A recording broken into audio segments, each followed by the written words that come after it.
ओम शांति। मीठे मीठे प्यारे से परमपिता परमात्मा जी का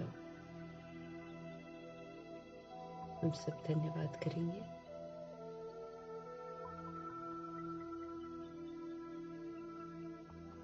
ऐसे मीठे परमपिता परमात्मा जी का मीठा बनने वाला रथ प्रजापिता ब्रह्मा, अव्यक्त ब्रह्मा, गुप्त बड़ी माँ, बिग ब्रदर और ग्रेट ग्रेट ग्रैंडफादर जी का भी धन्यवाद करेंगे। संगम युग की अनमोल सुबह का धन्यवाद करेंगे, जिसका पल पल बहुत महत्वपूर्ण है, क्योंकि ये समाप्ति की ओर जा रहे हैं।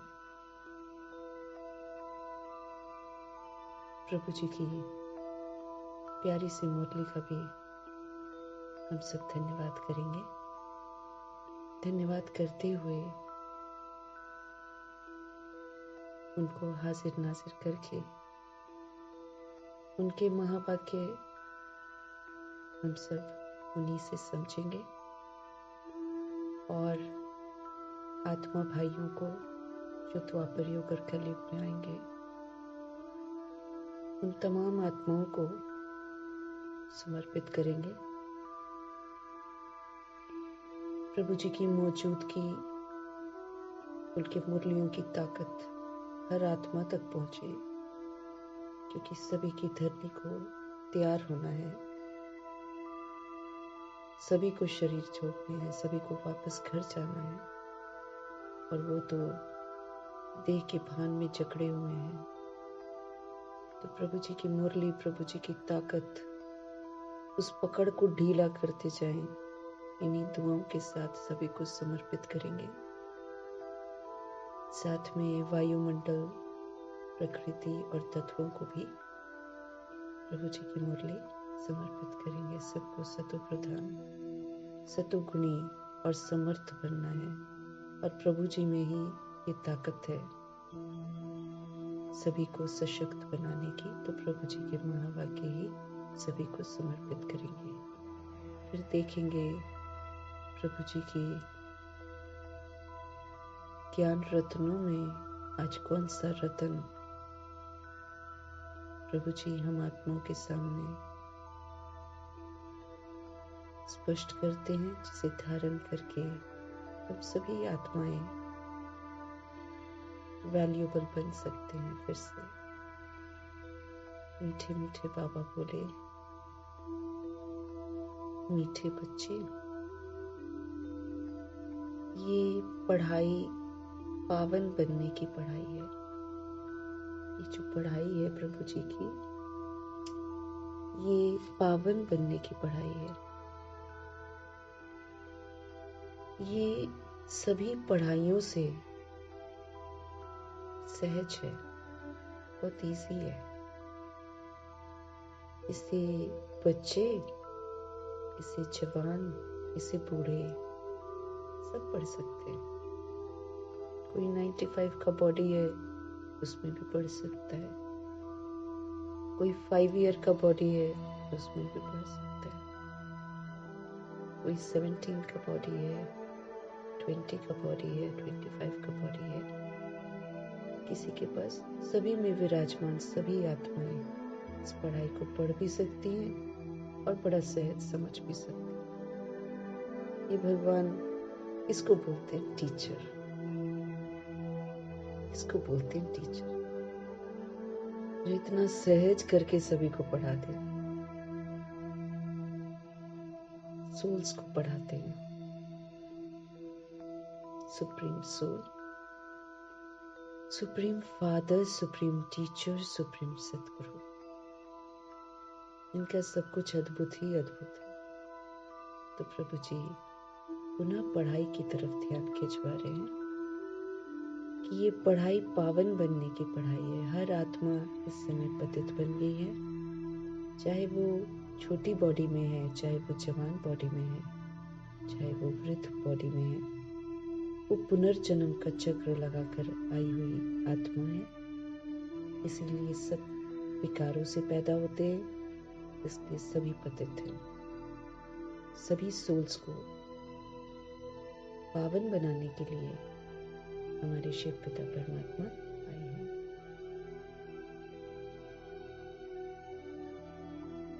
ये जो प्रभु जी की पढ़ाई है, ये सभी पढ़ाइयों से बड़ी सहज है, इजी है, कोई भी पढ़ सकता है। छोटे छोटे शरीर में आत्माएं जब नाच सकती हैं, मोबाइल यूज कर सकती हैं, क्योंकि पुनर्जन्म में आकर उन्होंने कला सीखी हुई है, तो ये पढ़ाई क्यों नहीं पढ़ सकती। तो हमको ध्यान देना है कि छोटे शरीरों में आत्माओं को भी प्रभु जी की पढ़ाई से परिचित जरूर कराना है। आदत डाल देनी है, छोटे शरीर में ही वो लोग मुरली सुन ले, फिर धीरे धीरे पढ़ना शुरू कर दे। आ जाएगी, मुरली पढ़नी भी आ जाएगी। प्रभु जी पढ़ा रहे हैं ना, इसलिए आ जाएगी। आज का प्रश्न है, हर एक छोटे व बड़े को कौन सी प्रैक्टिस जरूर करनी चाहिए। हर एक को प्रैक्टिस करनी है, चाहे वो छोटे शरीर में है, चाहे बड़े में है, कौन सी प्रैक्टिस करनी चाहिए। हर एक को मुरली चलाने की प्रैक्टिस जरूर करनी चाहिए। ये कैसे? प्रभु जी की मुरली को दूसरी सोल्स के साथ शेयर करें, क्योंकि तुम मुरलीधर के बच्चे हो। अगर मुरली नहीं चलाते हो तो फिर ऊंच मर्तबा नहीं पा सकेंगे। किसी को सुनाते रहो तो मुख खुल जाएगा, है ना? अगर कोई नहीं मिल रहा है ना, कमरे में सुनो,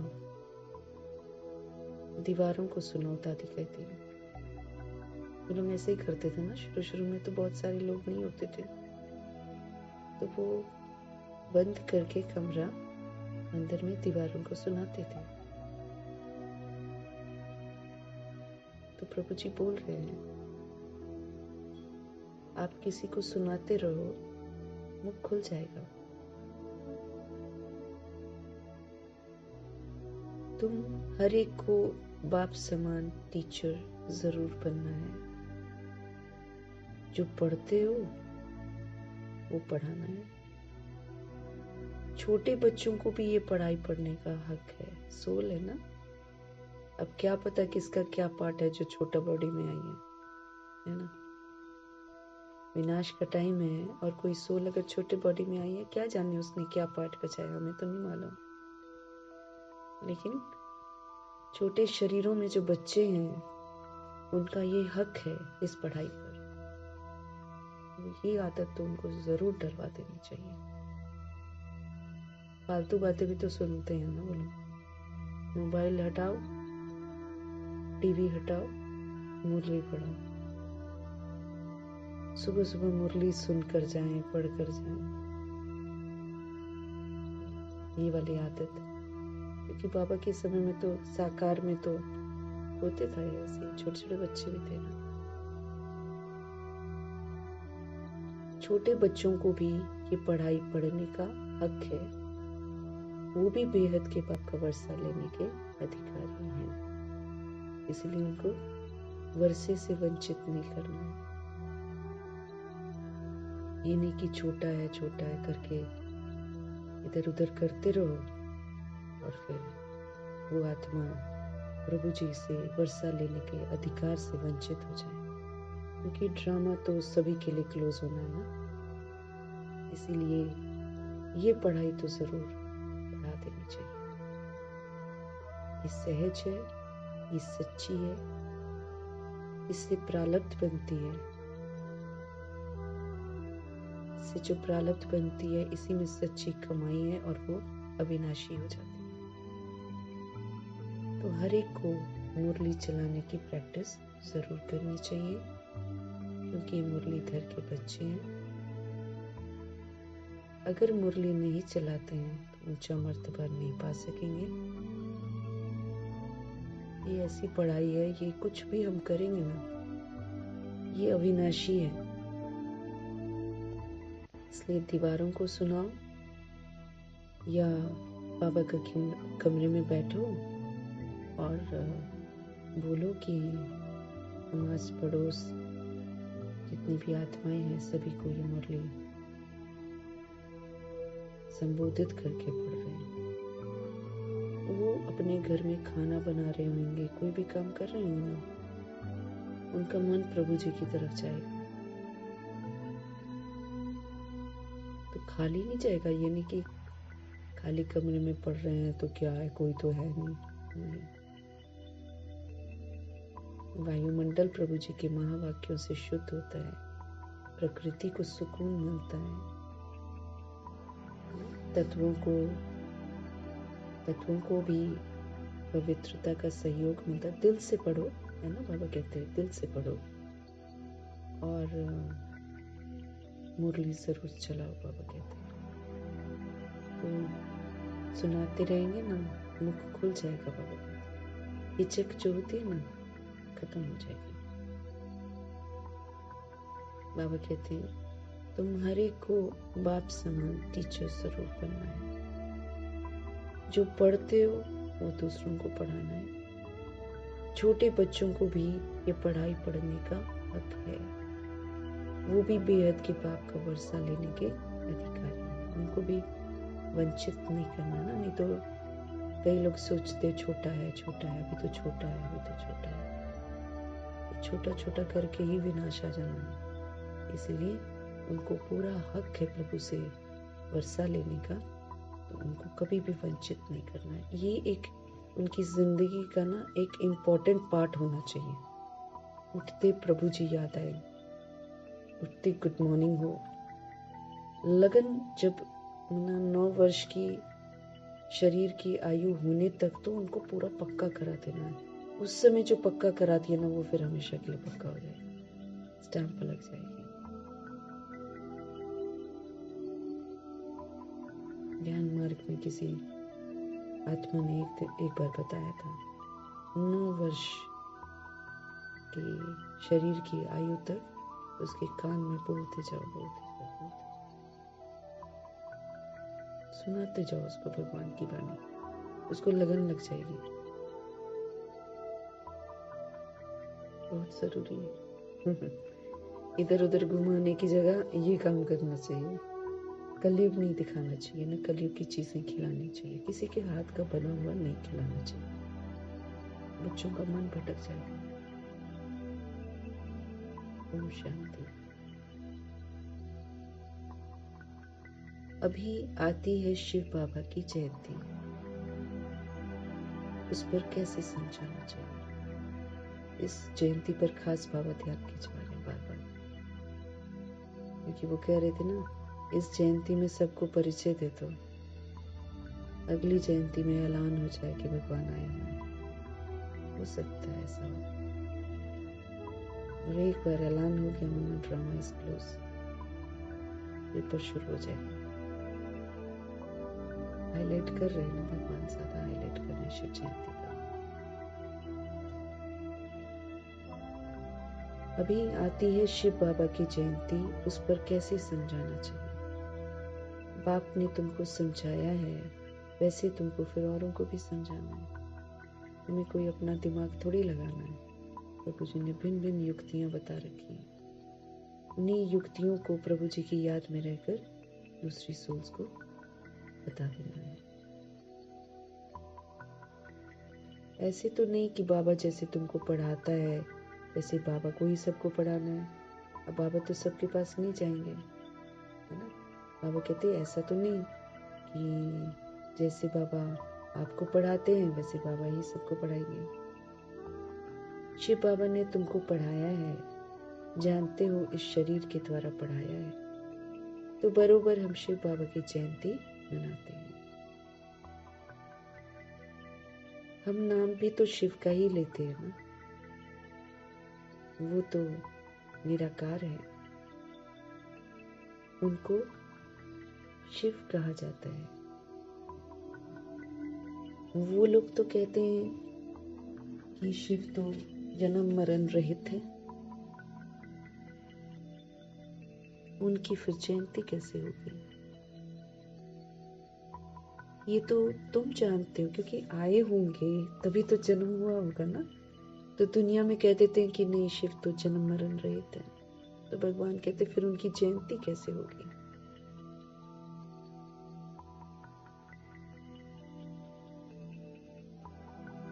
ये तो तुम जानते हो कि कैसे नंबरवार मनाते आते हैं और मनाते ही रहेंगे। तो उन्हों को समझाना पड़े कि बाप आकर इस तन का आधार लेते हैं, मुख तो जरूर चाहिए ना, इसलिए गौमुख की ही महिमा है। ये जो राज है गौमुख का, प्रभु जी कहते हैं ये जरा पेचीला है ना, समझना पड़ता है ना। तो लोग यकीन नहीं करते क्योंकि बहुत सारा अंधविश्वास घुसा हुआ है बुद्धि में, गौमुख कैसे यूज करते हैं ना। तो बाबा कहते ये जो राज है ना, ये जरा पेचीला है, थोड़ा सा टेढ़ा बांका है।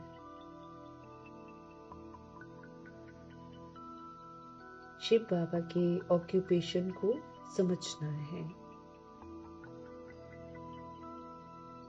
हमारा बेहद का बाप जो है वो आया हुआ है, उनसे ही हमको बेहद का वर्षा मिलता है, अनलिमिटेड वर्षा मिलता है। उनके ऑक्यूपेशन को समझना है।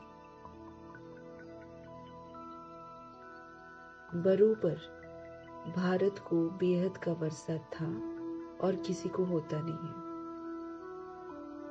भारत को ही सचखंड कहा जाता है और बाप को भी ट्रुथ कहा जाता है। तो ये जो बातें हैं ये समझानी पड़ती हैं। फिर कोई को बाबा कहते जल्दी समझ में आ जाता है, फिर कोई झट समझ जाते हैं बाबा कहते हैं, कोई फिर देर भी लगाते हैं। ये जो योग है और ये जो एजुकेशन है, दोनों खिसकने वाली चीजें हैं। प्रभु जी का जो एजुकेशन है, पढ़ाई है ना, और बाबा कहते जो योग है ये बड़ी खिसकने की चीजें हैं, टिकती नहीं है जल्दी। क्यों?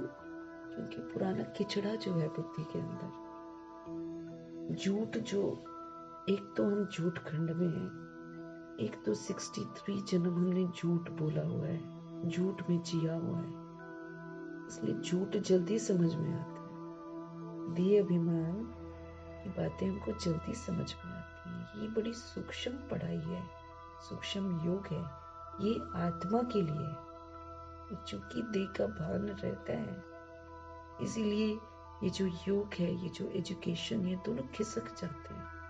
अब पढ़ते हैं पूरी की पूरी मुरली, या फिर चलो इसमें से चुनकर वरदान पूछा जाए तो वरदान भी याद नहीं रहता, खिसक जाता है। ऐसे ही योग में बैठते हैं तो देह के भान से अलग होकर योग में बैठना है तो योग भी खिसक जाता है। खिसकने वाली चीज है। उसमें भी जो योग है ये तो बहुत ज्यादा खिसक जाता है। बाबा कहते हैं बार बार बार बार बुद्धि का योग डिस्कनेक्ट हो जाता है बाबा से। नॉलेज तो फिर भी बाबा कहते हैं, जैसे बाबा कोर्स करवाते हैं, वो नॉलेज तो बुद्धि में रहती है, मुरली खिसक जाती, वरदान खिसक जाते, जिसको यूज करना है, वरदानों को यूज करना है, स्वमानों को यूज करना है।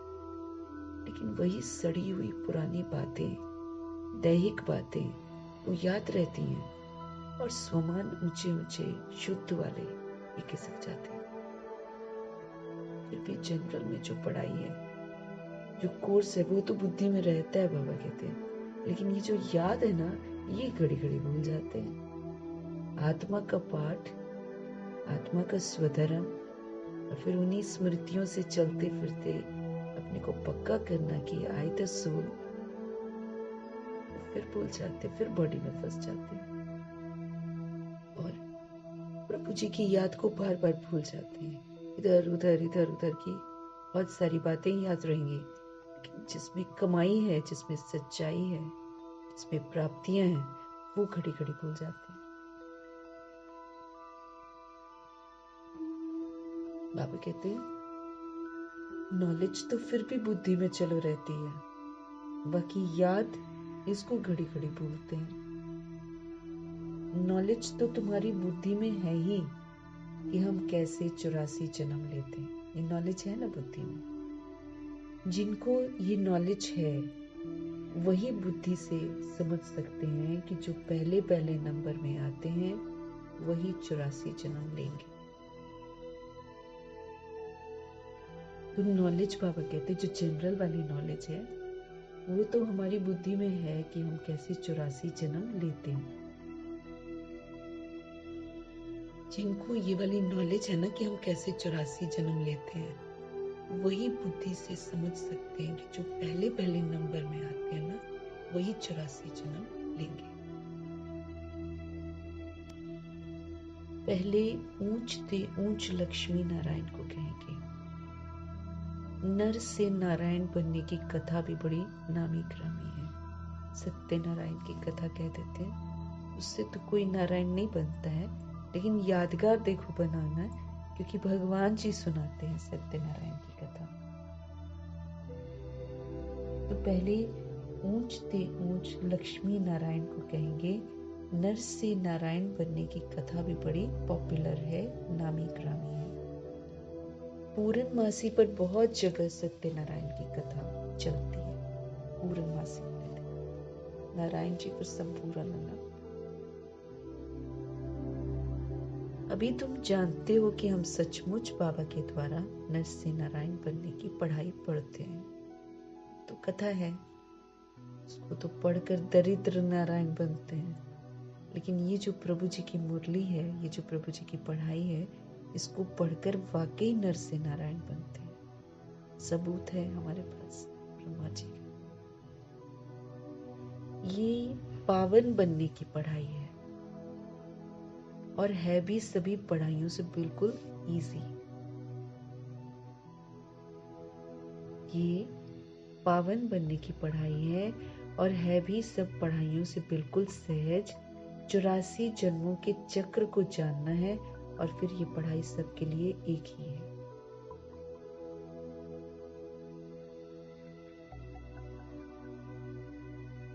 बाबा कह रहे हैं ये है पावन बनने की पढ़ाई और है भी सब पढ़ाइयों से बिल्कुल इजी। 84 जन्मों के चक्र को जानना है और फिर ये पढ़ाई सबके लिए एक ही है, चाहे वो वृद्ध हो, चाहे वो बच्चे वाले शरीर में हो, चाहे वो जवान के शरीर में, क्योंकि ये तो शरीर है। अंदर सोल जो है वो अविनाशी है, वो चैतन्य है, वो प्रभु से पढ़ रही है। तो बाबा कहे बूढ़े बच्चे जवान जो भी हो, सबके लिए प्रभु जी की एक ही पढ़ाई है। छोटे बच्चों को भी हक है पढ़ने का, तो उनको वंचित नहीं कर, जरूर पढ़ा देना। प्यार से बैठकर खुद भी पढ़ो, तो प्यार से बैठकर फिक्स करो उनका टाइम। एकदम मॉर्निंग में स्कूल जाना है तो उनको जो मेन है, ऊपर का हेडिंग है, क्वेश्चन है, धारणा है, वरदान है, स्लोगन है। जब स्कूल से वापस आते हैं एक टाइम फिक्स करो शाम का, नुमा शाम के समय 7 से 7:30 योग लगता है, उसके पहले प्रभु जी की मुरली। टाइम फिक्स करो, होमवर्क होते रहेंगे स्कूल के, लेकिन शाम को बिठा के उनको मुरली सुनाओ। टीवी से हटा दो, इधर टीवी एंड मोबाइल से हटा दो। बाबा कहते हैं छोटे बच्चों को भी हक है। अगर माँ बाप शरीर के इन्हों को थोड़ा थोड़ा सिखाते रहे तो टाइम तो बहुत बड़ा है। हालांकि टाइम नहीं है, लेकिन प्रभु जी की मुरली भी तो समय समय के अनुसार।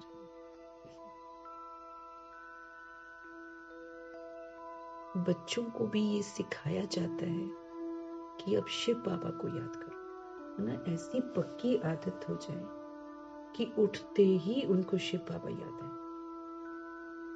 तो उठते ही वो माँ बाप को बुलाते हैं, चाहे अपने अन्य रिश्तों को बुलाते हैं ना, वो आदत बिल्कुल छुड़ा देनी है। भगवान याद आना चाहिए उठते ही। फिर बाकायदे गुड मॉर्निंग करें, जो भी बात करनी है वो करें, और फिर उनको मेन चीजें समझाकर फिर उनको बोलो कि अब स्कूल प्रभु जी रक्षा करेंगे।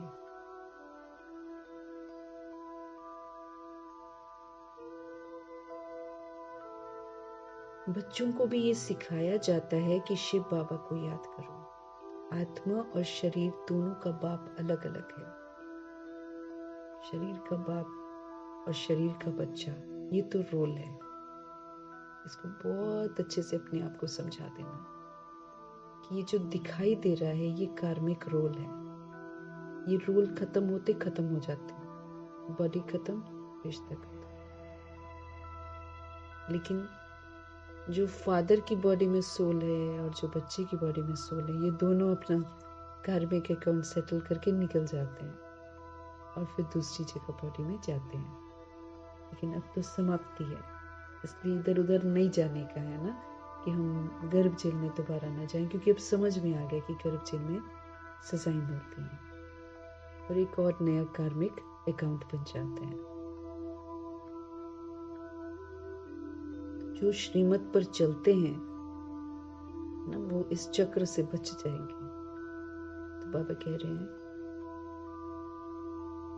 अगर माँ बाप सिखाते रहेंगे तो इनको भी समझ में आ जाएगा।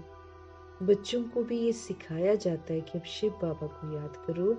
आत्मा और शरीर समझना है कि दोनों का बाप अलग अलग है। शरीर का बाप बाप होते हुए भी शरीर के बच्चे की रक्षा नहीं कर सकता, इसीलिए वो भी यही बोलता है, भगवान को याद करो, भगवान को याद करो। पैसा खर्च कर सकता है शरीर के लिए, लेकिन जो अंदर सोल है, जिसने सारे कर्म कर रखे हैं, उसको नहीं बचा सकता। उसको तो भोगना जो भोगनी होगी वो भोगेगी। वो उसको तो भगवान ही ट्रीट कर सकते हैं ना। आत्मा और शरीर, ये दोनों का बाप अलग अलग है। आत्मा बच्चा भी निराकारी है, तो जो बाप है रोल में वो भी निराकारी है।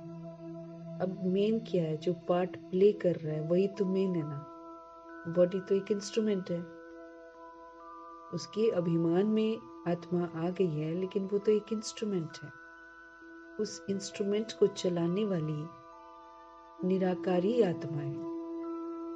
तो बाबा समझ दे रहे हैं कि जो बच्चे के रोल में है आत्मा बच्चा, वो भी निराकारी है, और जो बाप के रोल में है वो भी निराकारी है। बिंदी है, वो दिखाई नहीं देते हैं। शरीर छोड़ते हैं तो दिखाई देते हैं क्या?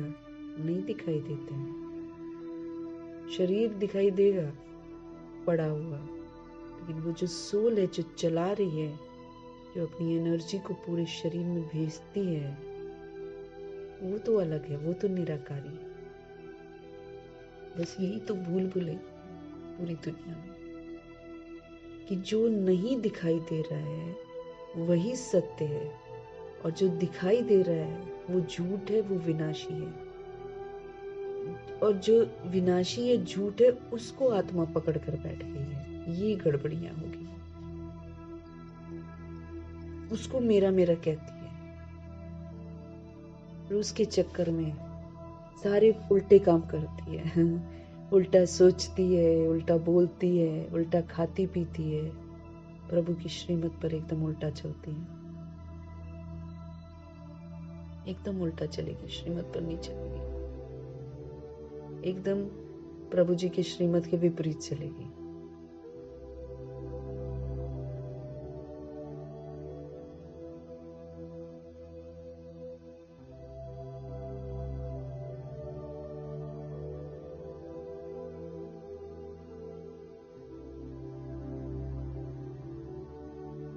तो ये भी तुम बच्चों की बुद्धि में है कि ये भी तुम बच्चों की बुद्धि में है कि वो निराकार शिव बाबा वो हमारे फादर हैं। कितना छोटा है, दिखाई नहीं देते। हम भी सोल्स नहीं दिखाई देती, बॉडी दिखाई देती, तो ये तो एक इंस्ट्रूमेंट है। हम सबकी बॉडीज को देखते, जो लोग मर जाते तो बॉडी तो मर जाती है ना, लेकिन उसमें से जो एनर्जी है वो कहाँ गई, वो तो कोई देख नहीं पाता, वो वहीं मौजूद होती है, अपनी बॉडी के पास ही वो मौजूद होती है।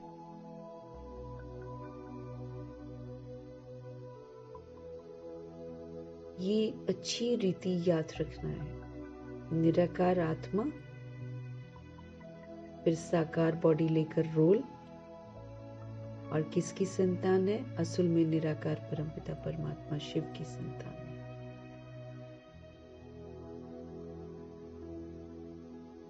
तो सारी बातों को अच्छी रीति हमको याद रखना है, भूलना नहीं चाहिए।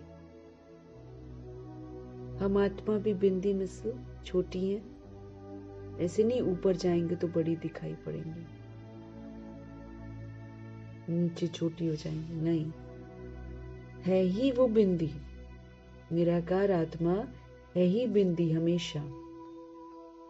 और कोई भी चीज जितनी सूक्ष्म होती जाती है, बाबा कहते उतनी वो पावरफुल होती जाती है।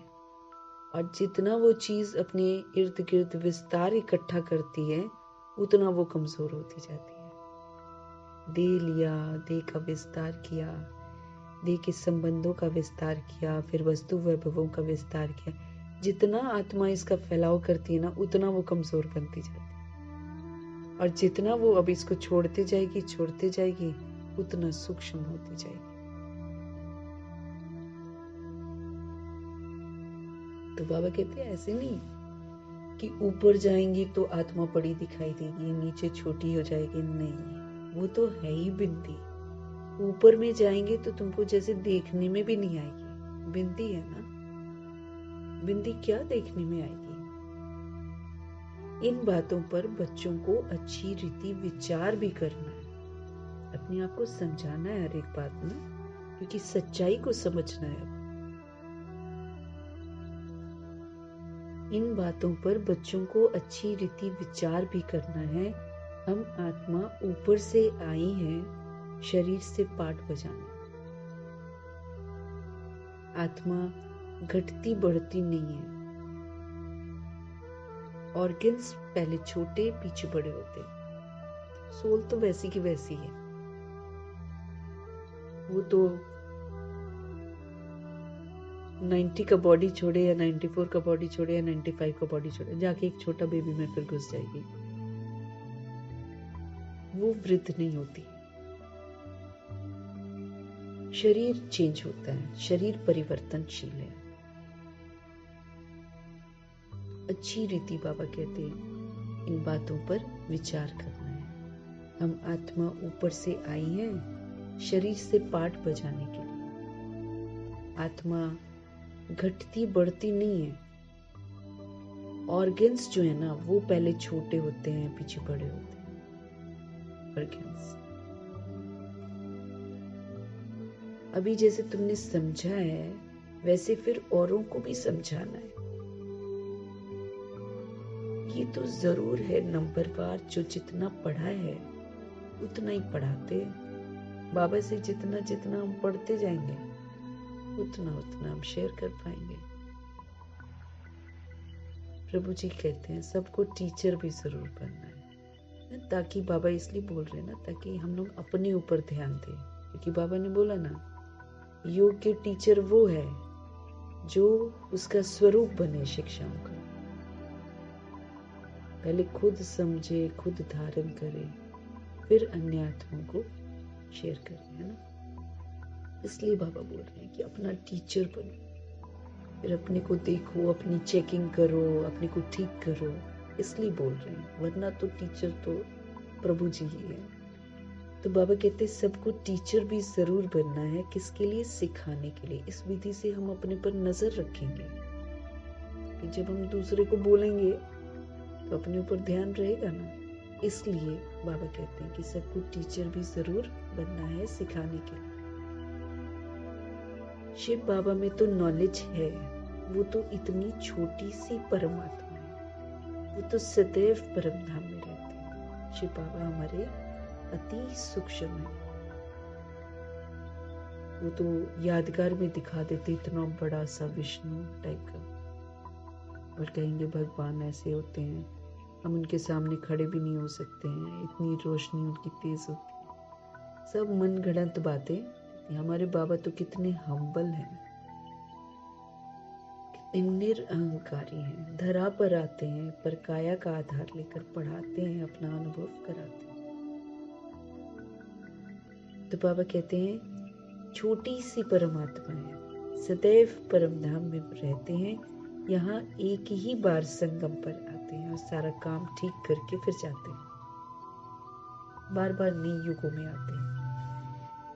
कलयुग का जब अंतिम 100 वर्ष रह जाता है, खत्म होने वाली होती है दुनिया, लड़ाई लगने वाली होती है, तब बाबा आते हैं। वो भी 100 वर्ष इसलिए क्योंकि हम आत्माओं को टाइम लगता है सुधरने में। हम आत्माएं जो करोड़ों को वो जगाते हैं, वो अपने अपने टाइम पर आते हैं।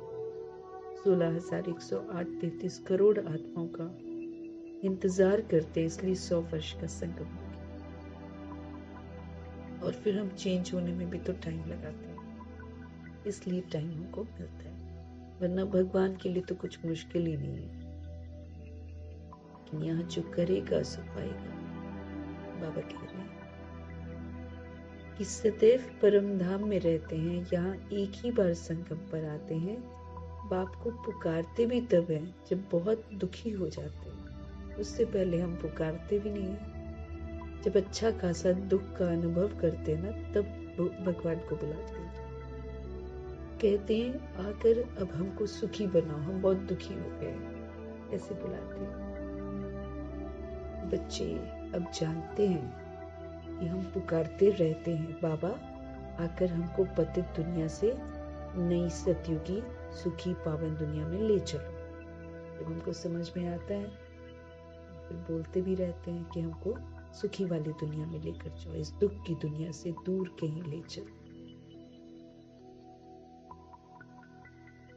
अथवा वहां जाने का हमको रास्ता बताओ। आत्माएं कहती हैं तभी तो गीत भी बने, दूर के मुसाफिर हमको भी साथ ले ले, ऐसे गाते हैं ना। तो ये गीत क्यों बने हुए हैं ऐसे? क्योंकि ऐसा होता है कि दुखी होकर सोल्स जो हैं वो प्रभु को बुलाती हैं, और जिसने अनुभव किया होता है ना सुख, उसको फिर स्मृति भी आती है, उसको कहीं ना कहीं अंदर संस्कार उसको एहसास दिलाते हैं। जैसे ब्रह्मा जी को, दादा लेखराज जी को एहसास होने लग गया था ये वाली लाइफ अच्छी नहीं है।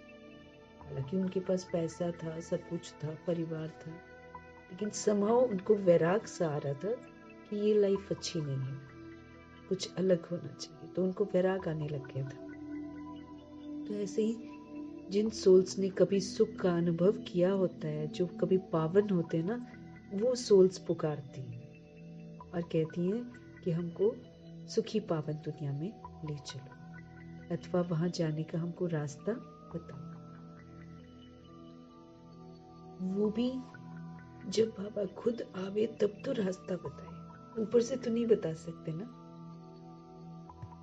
बाबा कहते हैं वो भी तो तब हो ना जब वो खुद आवे, तब तो हमको रास्ता बताए। वो आएंगे तब जब दुनिया को बदलना होगा, बीच में नहीं आते क्योंकि सुनेगा नहीं कोई भी। अभी नहीं सुनते हैं भगवान की बात। तो द्वापर युग में बाबा आते तो कहाँ सुनते, क्योंकि तब तो दुख भी नहीं था ना, बिल्कुल ही नहीं सुनते। इसलिए भगवान जी आते ही तब है जब दुनिया को वाकई बदलना होता है। ये बड़ी सिंपल बातें हैं, नोट करना है। बाबा ने आज ये समझाया है, हम भी ऐसे समझाते हैं, इसे जरूर बोलना है ना, भगवान ने समझाया, ये नहीं कि हम समझा रहे हैं। तो बाबा ने आज ये समझाया है, हम भी ऐसे समझाते हैं। ऐसी प्रैक्टिस करते करते हमारा जो मुख है ये खुल जाएगा। बाबा कहे तुम मुरलीधर के बच्चे हो, तुम्हें मुरलीधर जरूर बनना है। जब औरों का आप कल्याण करेंगे तब तो नई दुनिया में ऊंच मर्तबा पाएंगे, है कि नहीं? जब हम दूसरी सोल्स आत्मा भाइयों का कल्याण करेंगे तब तो ऊंच मर्तबा पाएंगे।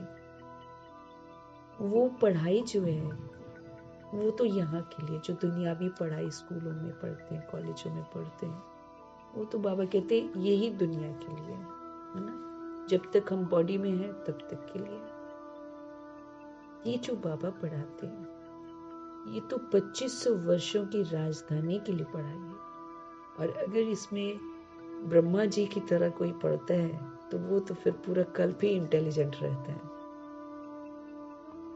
तो बाबा कहते हैं ये है भविष्य नई दुनिया के लिए पढ़ाई। वहां तो सदैव सुख ही सुख है। 2500 वर्ष की राजधानी में सुख ही सुख है।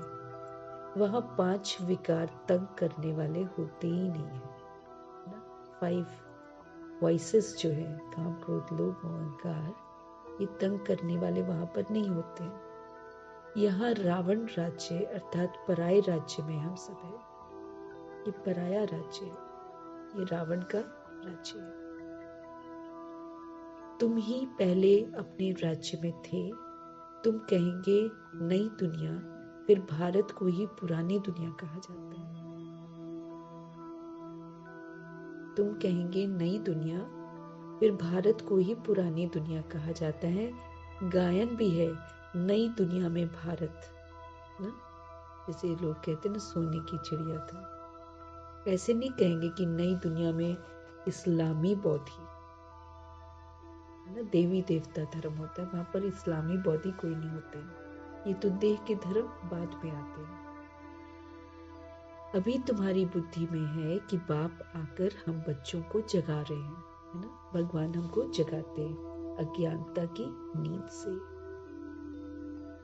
अभी तुम्हारी बुद्धि में है कि शिव बाबा हमारे फादर आकर हम बच्चों को जगाते हैं। ड्रामा में पाठ ही उनका ऐसा है जगाने का। भारत को ही आकर फिर वो स्वर्ग बनाते हैं। भारत ही पहला देश है। भारत पहले देश को ही स्वर्ग कहा जाता है। भारत की आयु जो है वो भी लिमिटेड है। लाखों वर्ष कहना ये तो अनलिमिटेड हो जाता है। बाबा कहे लाखों वर्ष की कोई बात स्मृति में आ ही नहीं सकती है। नया भारत था, अब पुराना भारत ही कहेंगे। भारत ही नई दुनिया होगी। तुम जानते हो हम अभी नई दुनिया के मालिक बन रहे हैं। तुम जानते हो हम अभी नई दुनिया के मालिक बन रहे हैं। बाप ने राय बताई है, मुझे याद करो तो तुम्हारी आत्मा नई प्योर बन जाएगी। फिर शरीर भी जो है आपको नया मिलेगा। बाबा हमको समझ दे रहे हैं कि तुम जानते हो हम अभी नई दुनिया के मालिक बन रहे हैं। बाप ने हमको राय बताई है कि अब तुम मुझे याद करो तो फिर तुम्हारी आत्मा जो है ना वो नई बन जाएगी, प्योर बन जाएगी और फिर शरीर भी आपको नया मिलेगा। आत्मा और शरीर दोनों सतो प्रधान बनते हैं। तुमको राज्य मिलता ही है, किसके लिए? सुख के लिए। ये भी ड्रामा जो है ना ये अनादि बना हुआ है। नई दुनिया में सुख भी है, नई दुनिया में शांति भी है। वहां कोई तूफान आदि नहीं होते हैं। बेहद की शांति में सब शांत हो जाते हैं। बेहद की शांति में सब शांत हो जाते हैं। यहाँ है अशांति तो सब अशांत है। सतयुग में सब शांत होते हैं। वंडरफुल बातें है ना। ये अनादि बना बनाया खेल है। हम सभी आत्माओं ने, हम अनादि आत्माएं हैं, हमने ही इस खेल को बना दिया है। फिर इसी को हम खेलते रहते हैं, लेकिन भूल जाते हैं कि हमने पिछली बार क्या खेला था। ये है बेहद की बातें। वो हद की बैरिस्ट्री, इंजीनियरिंग आदि पढ़ते हैं, वो तो हद का है ना। जब तक बॉडी में है तब तक वो है। बॉडी का रोल खत्म तो फिर बैरिस्ट्री की हो, इंजीनियरिंग की हो वो सारी वहीं पे खत्म हो जाती है। अगले जन्म फिर उसको फिर से पढ़ना होता है। ये वाली जो पढ़ाई हम प्रभु जी से पढ़ रहे हैं, इसको दोबारा नहीं पढ़ना है ना। ये तो 2500 वर्ष की प्रारब्ध बन जाती है। यहीं से हम पढ़कर जाते हैं, समझदार बनकर जाते हैं। बाबा कहते हैं अभी तुम्हारी बुद्धि जो है ना, उसमें बेहद की नॉलेज है। अब हमको सारा पूरा यूनिवर्स का नॉलेज है हमारे पास। वो जो हद की बैरिस्ट्री वगैरह, उसमें खाली बैरिस्ट्री का ही होगा, लिमिटेड नॉलेज होगा, अनलिमिटेड नहीं। यहाँ तो हम अपने घर के बारे में जानते हैं, फिर हम संगम युग के ऑफिशियल सूक्ष्म वतन के बारे में जानते हैं। हम जानते हैं ड्रामा कैसे शुरू हुआ, कैसे मध्य में आया, कैसे अंत हुआ। हर चीज की हमको जानकारी अभी मिलती है।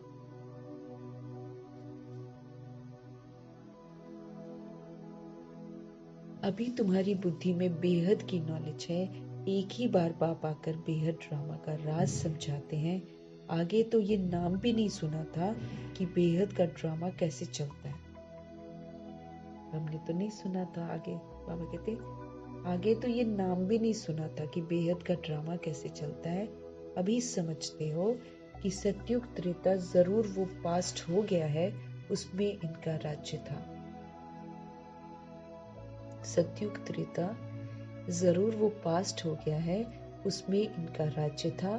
त्रेता में राम राज्य था, पीछे फिर और धर्म आए हैं, इस्लामी, बौद्धी, क्रिश्चियन, सब धर्मों का पूरा मालूम है। ये सब 2500 वर्ष के अंदर आए हैं। उसमें 1250 वर्ष कलयुग है। सब हिसाब है ना। ऐसे तो नहीं कि सृष्टि की आयु ही 2500 वर्ष है, नहीं। अच्छा, फिर और कौन था? विचार किया जाता है। इन्हों के आगे बरोबर देवी देवता, वो भी थे तो मनुष्य ही ना, परंतु बाबा के उनमें दैवी गुण थे। सूर्यवंशी, चंद्रवंशी 2500 वर्ष में, बाकी आधा में वो सब थे। इससे जास्ती का तो कोई हिसाब किताब निकाल भी नहीं सकता। बाबा कहते हैं फुल, पौना, आधा, चौथा, 4 हिस्सा है। कायदे सिर टुकड़ा टुकड़ा करेंगे ना। 1250 वर्ष, 1250 वर्ष एकदम बराबर है। स्वास्तिक देखो एकदम बराबर है।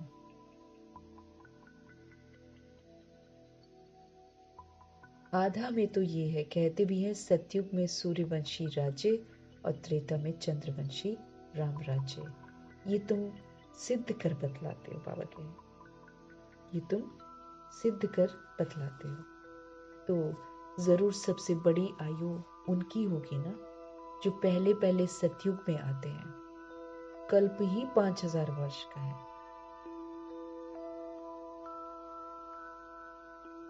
वो लोग 84 लाख योनियां कह देते हैं, तो कल्प की आयु भी तो लाखों वर्ष कह देते हैं ना।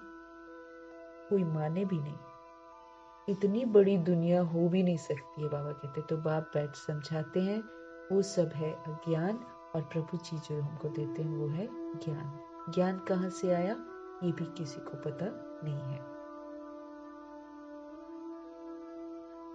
ज्ञान का सागर तो बाबा कहते हैं एक ही बाप है, वही आकर हमको सत्य से परिचित कराते, समझ देते हैं, बुद्धि के ताले हमारे खोलते हैं, तब जाकर हमको समझ में आता है। हर चीज की समझ देते हैं कि कैसे अपनी दिनचर्या को निभाना है, कैसे उठना बैठना है, हर बात की हमको समझ बनती है। बाबा कह रहे हैं ज्ञान का सागर तो एक ही बाप है, वही ज्ञान देते हैं मुख से, कहते हैं गौमुख। अब इस गौ माता से तुम सबको अडॉप्ट करते। भोली भाली सी है ना, गाय भोली भाली होती है, इसीलिए लोगों ने बना दिया वैसा कि ब्रह्मा जी जो है ना, गौ माता से तुम सबको अडॉप्ट करता हूँ। पूरा मर्जी का बनते हैं ना, एकदम इनोसेंट बन जाते हैं, सब कुछ भुला देते हैं, फिर एकदम प्योर बनकर प्रभु जी के लिए रथ बनते हैं। तो बाबा कह रहे हैं ये गौ माता है ना, ब्रह्मा माँ से तुम सबको अडॉप्ट करते हैं। ये थोड़ी सी बातें ना समझाने में तो बहुत सहज है, एक रोज समझा कर फिर छोड़ देंगे तो बुद्धि फिर और बातों में लग जाएगी। स्कूल में एक दिन पढ़ा जाता है या रेगुलर पढ़ना होता है ना? इसलिए बाबा व्यक्त मुरली में क्या बोलते हैं, अपने को 7 दिन का कोर्स फिर से कराओ, खुद को कराओ फिर से। नहीं तो क्या होता है, पढ़ते पढ़ते मेन जो है 7 दिन का कोर्स ही तो है, मेन को भूल जाते हैं फिर से। इसलिए बाबा बोलते हैं अपने को बैठो और खुद को कोर्स कराओ। तो बाबा वही बोल रहे हैं, अगर आप एक रोज समझा कर फिर छोड़ देंगे तो बुद्धि फिर इधर उधर बातों में लग जाएगी, फिर भूल जाएंगे। खिसक जाता है ना प्रभु जी का सत्य ज्ञान। तो फिर बाबा कहते हैं स्कूल में क्या एक दिन पढ़ा जाता है या रेगुलर पढ़ना होता है? नॉलेज एक दिन में नहीं समझी जा सकती है। बेहद का बाप हमको पढ़ाते हैं तो जरूर बेहद की पढ़ाई होगी ना। ये बेहद का राज्य देते हैं बाबा। भारत में बेहद का राज्य था ना, ये लक्ष्मी नारायण बेहद का राज्य करते थे। किसी को ये बातें स्वप्न में भी नहीं है जो पूछे कि इन्होंने राज्य कैसे लिया है।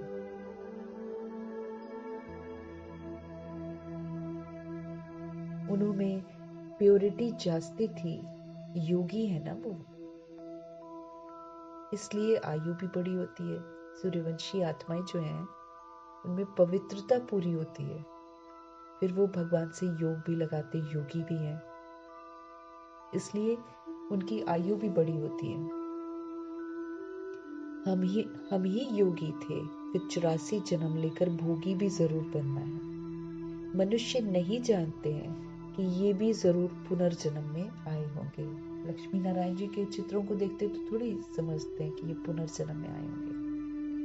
इन्हों को भगवान भगवती नहीं कहा जाता है। इनसे पहले तो कोई है नहीं जिसने 84 जन्म लिए हो।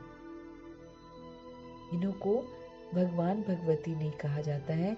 इनसे पहले तो कोई है ही नहीं जिसने 84 जन्म लिए हो। पहले पहले जो सतयुग में राज्य करते हैं वही तो 84 जन्म लेते हैं। पहले पहले जो सतयुग में राज्य करते हैं, बाबा कहते हैं वही तो 84 जन्म लेते हैं, फिर नंबरवार नीचे आते हैं। हम आत्मा सो देवता बनेंगे, फिर हम सो क्षत्रिय, फिर हम सो वैश्य, फिर हम सो शूद्र। डिग्री फिर कम होती जाती है पुनर्जन्म में आते आते। मना आधार लेते जाओ और जो ताकत होती है आत्मा की वो घटती चली जाती है। इसीलिए ब्रह्मा जी एंड में क्या हो गए थे, निराधार बनने लग गए थे। आधार लेना बंद कर दिया था, क्योंकि आधार लेने से कमजोर हो जाते हैं। बाबा कहते हैं पहले पहले जो सतयुग में राज्य करते हैं ना वही 84 जन्म लेते हैं, फिर नंबरवार नीचे आते हैं। हम आत्मा सो देवता बनेंगे, फिर हम सो क्षत्रिय, फिर डिग्री कम होगी। गाया भी जाता है पूज्य सो पुजारी। जो सोल्स पूज्य थी कभी वही फिर पुजारी भी बनती है। सतो प्रधान से फिर तमो प्रधान बन जाते हैं।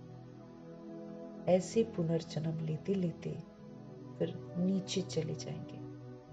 ये कितना बाबा कहते सहज है, परंतु माया ऐसी है जो सब बातें भुला देती है, भगवान की बातों को याद ही नहीं रखने देती, क्योंकि हमने माया को बहुत यूज किया हुआ है ना। तो बॉडी कॉन्शियसनेस में आ जाते हैं, फिर हम सब कुछ बाबा की सुनाई हुई बातों को भूल जाते हैं।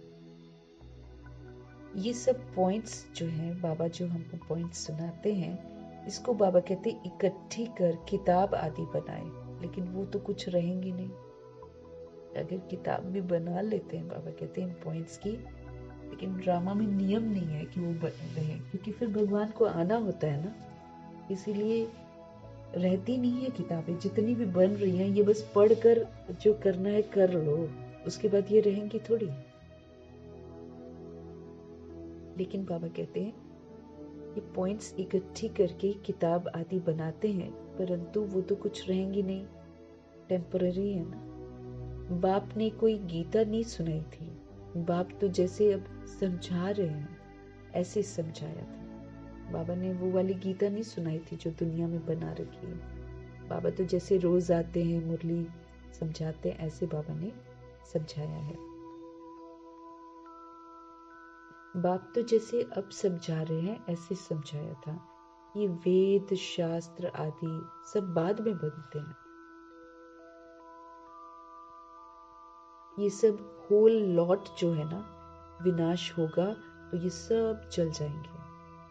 जब सब कुछ विनाश होगा तो ये जो नोट्स हम बनाते हैं, ये सब क्या हो जाएगा? विनाश हो जाएगा, सब जल जाएगा बाबा कह रहे, क्योंकि फिर नाम निशान नहीं होगा। तभी तो फिर किसी को मालूम नहीं चलता ना सत्य, फिर सत्य खुद आकर फिर हमको सत्य बताते हैं। सत्युग त्रेता में कोई पुस्तक होती ही नहीं है, फिर भक्ति मार्ग में पुस्तक बनती है। इधर कोई बुक्स नहीं है सत्युग त्रेता युग में। कितनी बाबा कहते हैं फिर भक्ति मार्ग में किताबें बनती हैं, कितनी चीजें बनती हैं भक्ति में, बहुत कर्म कांड है ना। अगर इसमें घुसो ना तो इसमें बहुत सारे कर्म कांड।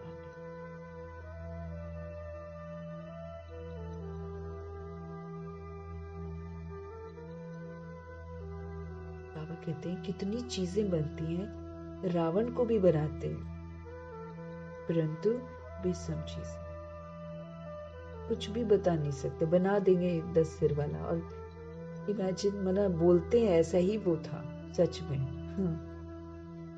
तो बाबा बोलते हैं फिर 10 सिर थे तो फिर 10 हाथ और 10 पैर क्यों नहीं है?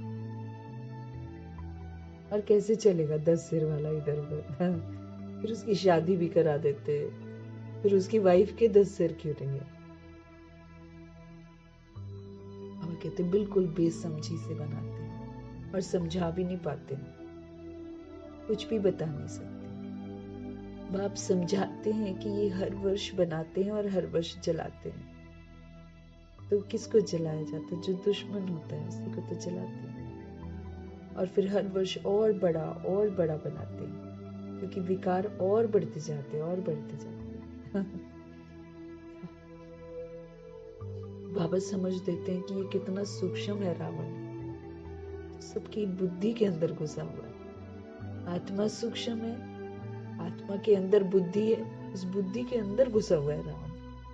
ऐसा वाला रावण थोड़ी है एफिजी वाला इतना बड़ा। और ये जो 10 सिर भी है ये अति सूक्ष्म है जो अंदर घुसे हुए हैं।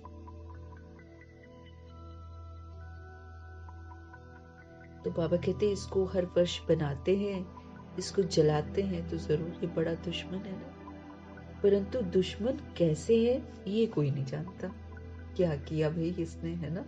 वो तो बस एक मनगढ़ंत सी जो वाल्मीकि जी ने लिखी हुई है रामायण, ये देख कर कि आगे बड़ा घोर कलयुग आ रहा है, लोग पढ़ेंगे तो डरेंगे। कोई ना डरता, उल्टा और उसके नाम पर युद्ध करने के लिए तैयार खड़े हैं।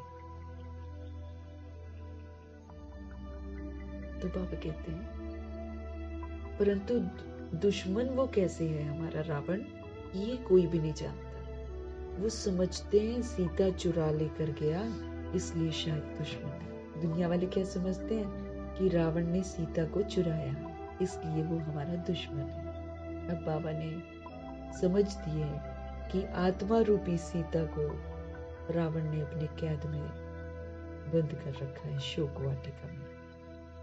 आत्मा रूपी सीता है, आत्मा सीता है, प्योर थी, लेकिन जब रावण उसकी बुद्धि में घुस जाता है, जब वो मर्यादाओं की लकीर को पार करती है, देखो कैसे कहानी बनी हुई है, मर्यादा की लकीर पार करती है ना, जो एक डिसिप्लिन है उसको तोड़ती है।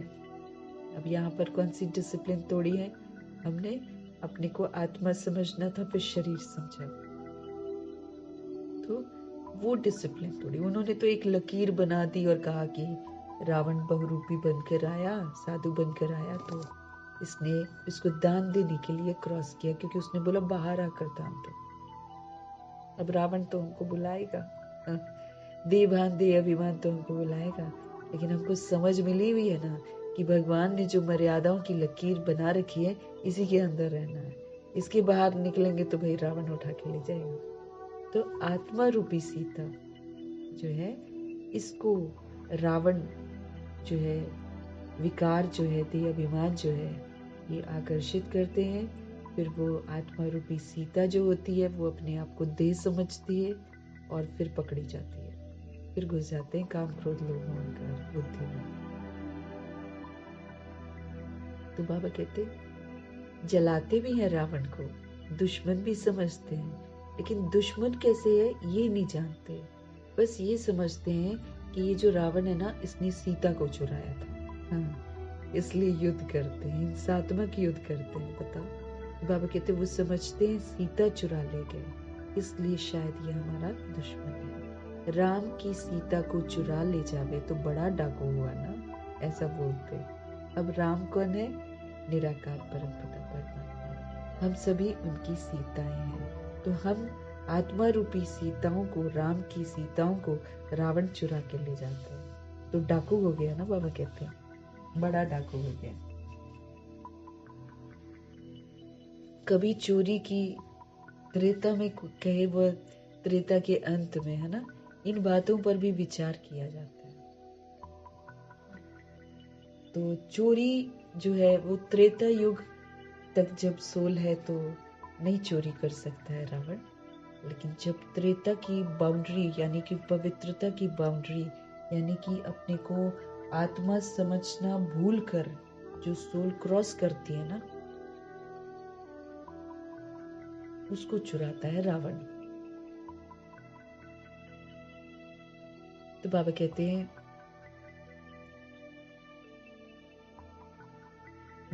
कभी चोरी की, त्रेता में कहें या त्रेता के अंत में कहें, कब चोरी की? बाबा कहते हैं इन बातों पर भी विचार किया जाता है। कभी चोरी होनी चाहिए क्या? कौन से राम की सीता चोरी हुई है? ध्यान खींच पा रहे हैं? वो तो एक खुद ही लिखते हैं काल्पनिक कथा है, तो वो कहाँ से सकते हैं? काल्पनिक कथा है वो तो कौन सी राम की सीता, कौन सा राम है और कौन सी राम की सीता चोरी हुई है? यहाँ तो निराकार राम है, और निराकार राम की हम आत्मा रूपी सीताएं हैं जो पवित्र थी। हमको देह अभिमान ने चुरा लिया, है ना। हम बाहर गए और अपने को बॉडी समझा और रावण की शोक वाटिका में कैद हो गए। और फिर द्वापर युग से कैद होते होते होते होते कलयुग तक तो पूरी तरह कैद हो। फिर निराकार राम आते हैं और हमको इस कैद से फिर बाहर निकालते हैं। तो कहते कौन से राम की सीता चोरी हुई? राम सीता की भी तो राजधानी चली है क्या? एक ही राम सीता चले आए हैं क्या? ये तो शास्त्रों में जैसे कहानी लिख डाली है। अब वहां तो त्रेता युग में तो चोरी नहीं होती, वहां राम सीता का राज्य होता है। तो राम सीता तो first the second the third, 12 Ram Sita का वो बनता है राजाई घराना। जैसे शुरू में लक्ष्मी नारायण 8 गद्दियां चलती हैं, यहाँ पर 12 गद्दियां चलती हैं। तो यहाँ तो त्रेता युग में तो चोरी नहीं होती, बाबा कहते।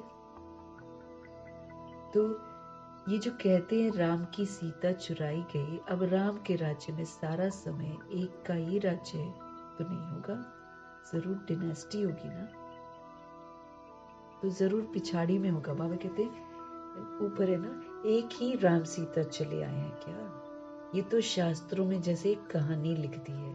विचार किया जाता है कौन सी सीता। 12 नंबर होते हैं ना राम सीता के, 12 जन्म है ना, 12 राम सीता होते हैं। Ram Sita the first, the second, the third, the fourth, जैसे Lakshmi Narayan the first, the second. फर्क जरूर होगा, लेकिन 12 राम सीता होते हैं, डिनेस्टी चलती है। बाबा कहते हैं ये जो 12वीं होती है ये जब अपना जीवन जी लेती है 125 इयर्स, तब इसकी चोरी होती है। माना ये मर्यादाओं की लकीर को क्रॉस करके बॉडी समझते हैं। तो बाबा कहते कौन सी सीता चुराई? 12 नंबर होते हैं ना राम सीता के, तो कौन सी सीता को चुराया? तो जरूर पिछाड़ी की होगी ना। ये जो कहते हैं राम की सीता चुराई गई, अब राम के राज्य में सारा समय एक का ही राज्य तो नहीं होगा, तो जरूर डिनास्टी होगी ना, तो कौन से नंबर की सीता चुराई। ये सब बहुत समझने की बातें हैं। 12वें नंबर की जो थी जब पुनर्जन्म में ले लेकर, है ना, तो 12वां नंबर जो सीता है उसकी थोड़ी कम ताकत होगी ना समझ की, तो वो 125 इयर्स के बाद क्रॉस कर जाती है ना। शरीर का माना आंखों की तरफ अट्रैक्शन जाता है। बाबा कहते हैं ये सभी बहुत समझने की बातें हैं। तुम बच्चे बड़ी शीतलता से किसी को भी ये सारा राज समझा सकते हो। बाबा कहते हैं तुम बच्चे बड़ी ही शीतलता से किसी को भी ये सारे राज समझा सकते हो। बाप समझाते हैं भक्ति मार्ग में मनुष्य कितना धक्का खाते खाते दुखी हो गया। जब अति दुखी होते हैं ना, तब रड़ियां मारते हैं। बाबा इस दुख से हमको छुड़ाओ। रावण तो कोई चीज नहीं है ना, वो कोई चीज नहीं है, वो कोई व्यक्ति थोड़ी है।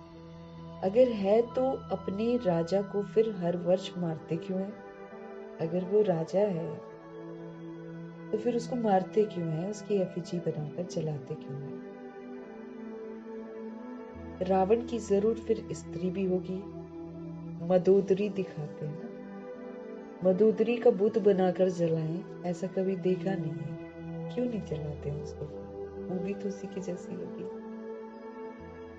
बाबा कहते लेकिन उसका तो नहीं जलाते, रावण का ही क्यों जलाते? तो बाप बैठ समझाते हैं ये सारी झूठी माया, झूठी काया और ये सारा संसार झूठा की झूठा है। तो बाप बैठ समझाते हैं ये है ही झूठी माया, झूठी काया, झूठा सब संसार। अभी तुम झूठे मनुष्य से सच्चे देवता बनने बैठे हो। अभी तुम झूठे मनुष्य से सच्चा देवता बनने के लिए बैठे हो। फर्क तो हुआ ना, वहां तो सदैव सच बोलेंगे। अभी तुम झूठे मनुष्य से, अब बाबा से हम सच्चाई सुन रहे हैं, तो हम सच्चा देवता बनने की पढ़ाई पढ़ रहे हैं। बाबा कहते फर्क तो है ना, वहां तो सदैव सच बोलेंगे। सचखंड है ही सच्चा, झूठ नहीं। वहां बोलेगा यहाँ झूठ खंड है, यहाँ सब झूठ बोलते हैं।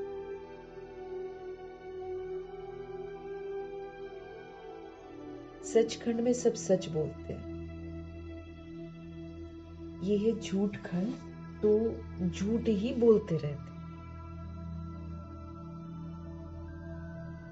ये झूठ खंड है, इसीलिए सब झूठ ही बोलते रहते हैं, सच नहीं बोलते हैं। अच्छा, मीठे मीठे सिकिलते बच्चों प्रति माता पिता बाप दादा का याद प्यार भी और गुड मॉर्निंग भी। रूहानी बाप की रूहानी बच्चों को नमस्ते।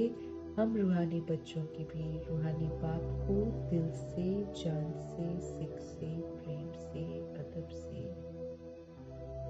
रिस्पेक्ट से, पूरे रिगार्ड से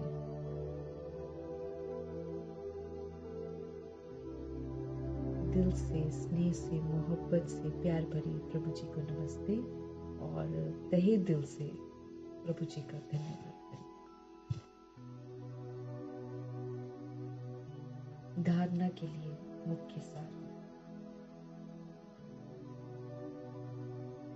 ज्ञान सागर बाप, सत्य ज्ञान सुनाने वाले शिव बाबा, ज्ञान सागर बाप जो रोज हमको बेहद की पढ़ाई पढ़ाते हैं, उस पढ़ाई पर विचार सागर मंथन करना है, उसकी गहराइयों में जाना है। जो पढ़ा है वो फिर दूसरों को भी जरूर पढ़ाना है।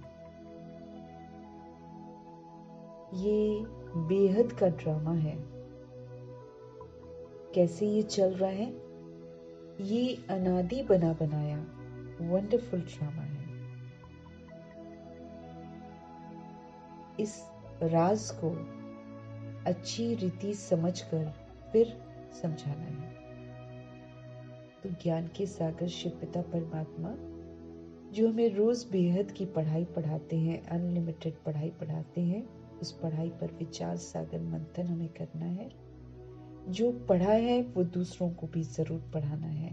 ये बेहद का ड्रामा कैसे चल रहा है, ये अनादि बना बनाया वंडरफुल ड्रामा है। इस राज को, सीक्रेट को अच्छी रीति से समझकर फिर अन्य आत्माओं को भी समझाना है। वरदान है, पवित्रता की श्रेष्ठ धारणा के द्वारा, प्योरिटी ना, प्योरिटी, पवित्रता की श्रेष्ठ धारणा के द्वारा एक धर्म के संस्कार वाले समर्थ सम्राट भव। पवित्रता की श्रेष्ठ धारणा के द्वारा एक धर्म के संस्कार वाले समर्थ सम्राट भव। बाबा कह रहे हैं, आपके स्वराज्य का धर्म अर्थात धारणा पवित्रता है। एक धर्म अर्थात एक धारणा। स्वप्न व संकल्प मात्र भी अपवित्रता अर्थात दूसरा धर्म न हो, क्योंकि जहाँ पवित्रता है वहाँ अपवित्रता अर्थात व्यर्थ व विकल्प का नाम निशान नहीं होगा। बाबा कहते हैं, आपका जो स्वराज्य का धर्म है ना, अभी हमको अपने ऊपर राज्य करना है, तो हमारे स्वराज्य का धर्म अर्थात धारणा क्या है? पवित्रता, प्योरिटी। एक धर्म माना एक धारणा। स्वप्न व संकल्प मात्र भी अपवित्रता अर्थात दूसरा धर्म नहीं होना चाहिए। स्वप्न या संकल्प मात्र भी अपवित्रता अर्थात दूसरा धर्म न हो, क्योंकि जहाँ पवित्रता है वहाँ अपवित्रता अर्थात व्यर्थ व विकल्प का नाम निशान नहीं होगा।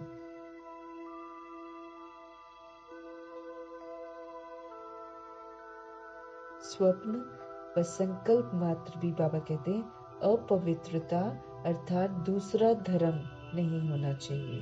काम, क्रोध, लोभ, मोह, अहंकार ये दूसरे धर्म है। ईर्ष्या, द्वेष, अलबेलापन, आलस्य ये दूसरा धर्म है। बाबा कहते अपवित्रता अर्थात दूसरा धर्म न हो, क्योंकि जहाँ प्योरिटी है वहाँ अपवित्रता अर्थात व्यर्थ व विकल्प का नाम निशान नहीं होगा। Purity is purity.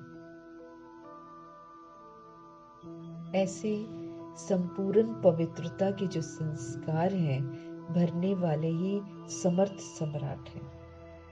जो कंप्लीट प्योरिटी का संस्कार भरते हैं अपने अंदर, वही शक्तिशाली सम्राट है, समर्थ सम्राट। अभी के श्रेष्ठ संस्कारों के आधार से भविष्य संसार हमारा बनता है। अभी जो हम श्रीमत पर चलकर श्रेष्ठ संस्कार धारण करते हैं, बाबा कहते इसी से हमारा फ्यूचर का संसार बनता है। अभी के संस्कार भविष्य संसार का फाउंडेशन है, क्योंकि भगवान जो सत्य बताते हैं वो संगम युग पर आते हैं, और संगम युग पर सच बताकर, सच्ची पढ़ाई पढ़ाकर, सच्ची दिव्यता सिखाकर, सत्यता सिखाकर हमको अपने संस्कारों को बनाने की समझ देते हैं। तो जो बाबा अभी कहते हैं, बाबा को बनने के बाद जो बाबा अभी कहते हैं वही हमको करना है। अपने को संपूर्ण प्रभु के हवाले करना है,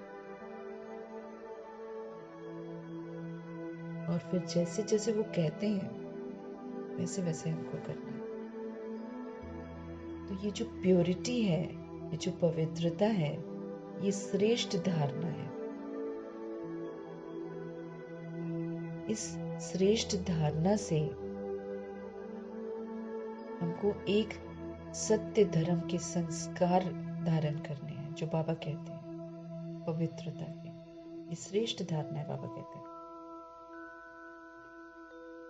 तो एक धर्म के संस्कार वाले जो सिर्फ पवित्रता को धारण करते ना, वही समर्थ सम्राट बनते हैं। पावरफुल।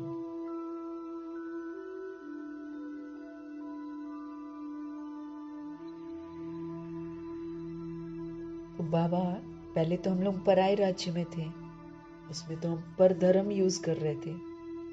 अब भगवान आते हैं तो हमको समझ देते हैं कि भाई तुम राजा हो, तुम्हारी शरीर रूपी राजधानी है, तुम्हारी सूक्ष्म शक्तियां हैं, कर्म इंद्रियां तुम्हारी कर्मचारी हैं, इन पर तुम राज्य करो। अपने पर राज्य करके पवित्रता की श्रेष्ठ धारणा करो।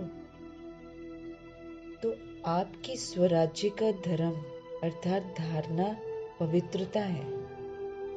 एक धर्म मतलब एक धारणा।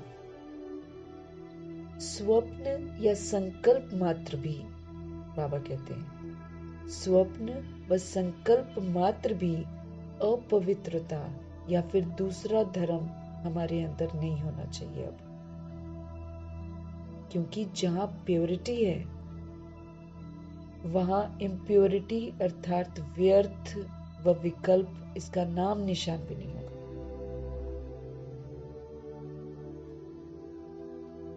ऐसे संपूर्ण पवित्रता के जो संस्कार हैं, जो सोल ऐसे संपूर्ण पवित्रता के संस्कार अपने में भरती है, वही तो समर्थ सम्राट है।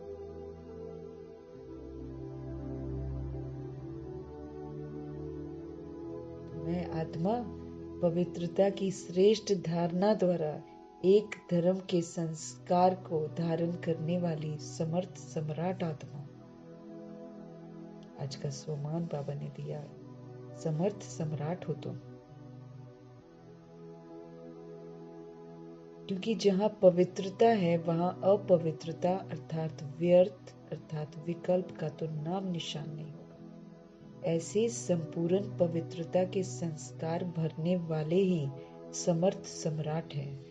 अभी के जो श्रेष्ठ संस्कार है ना, अभी के श्रेष्ठ संस्कारों के आधार से भविष्य संसार बनता है। अभी जो हम संस्कार धारण करते हैं, इसी से फ्यूचर का संसार बनता है। अभी के संस्कार भविष्य संसार का फाउंडेशन है। अभी जो हम संस्कार धारण करते हैं ना, इसी धारणा से हमारा फ्यूचर का संसार बनेगा। भविष्य के संसार का फाउंडेशन है। जैसा बनाएंगे वैसा हमारा फ्यूचर वर्ल्ड होगा।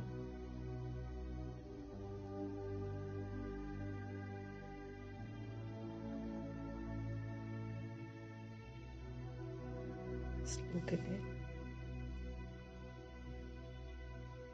विजयी रतन वही बनते हैं जिनकी सच्ची प्रीति परमपिता परमात्मा से, वही जीतते हैं। विजयी रतन वही बनते हैं जिनकी सच्ची प्रीत एक शिव पिता परमात्मा से हो।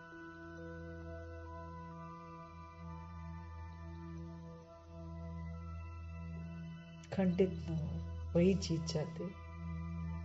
क्योंकि सच्ची प्रीत भगवान से रखना मतलब उनकी ही श्रीमत पर चलना। वो फिर इधर उधर किसी को नहीं देखेंगे, वो प्रभु से सच्ची प्रीत रखेंगे और जो जो प्रभु कहते जाएंगे वो ऑनेस्टी से करते जाएंगे, तो विजयी बन जाते हैं। वो फिर जो चल रहा है, जो भगवान की श्रीमत पर चलेगा, जो भगवान से सच्ची प्रीत रखेगा, वो कभी हार थोड़ी खाएगा। तो विजयी रतन वही बनते हैं जिनकी सच्ची प्रीत एक परमपिता परमात्मा से हो।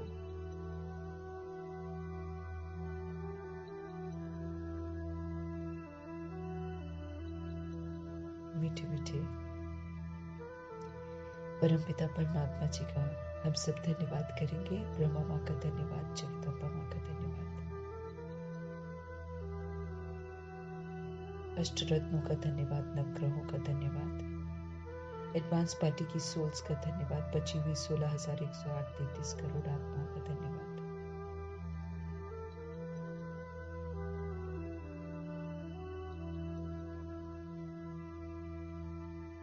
पांचों तत्वों का धन्यवाद। ड्रामा का धन्यवाद, प्रकृति का धन्यवाद, माया का धन्यवाद, यमदूत का धन्यवाद, करोड़ों की आबादी का धन्यवाद, साधनों का धन्यवाद, साधन बनाने वालों का धन्यवाद,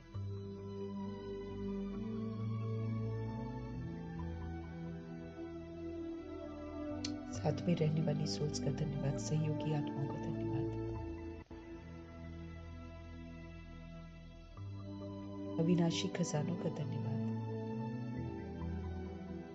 संगम युग के पल पल का धन्यवाद, पूरे यूनिवर्स का धन्यवाद, शरीर रूपी इंस्ट्रूमेंट का धन्यवाद, आप सभी सोल्स का धन्यवाद और सृष्टि की मेहमान नवाजी का बहुत बहुत धन्यवाद करेंगे।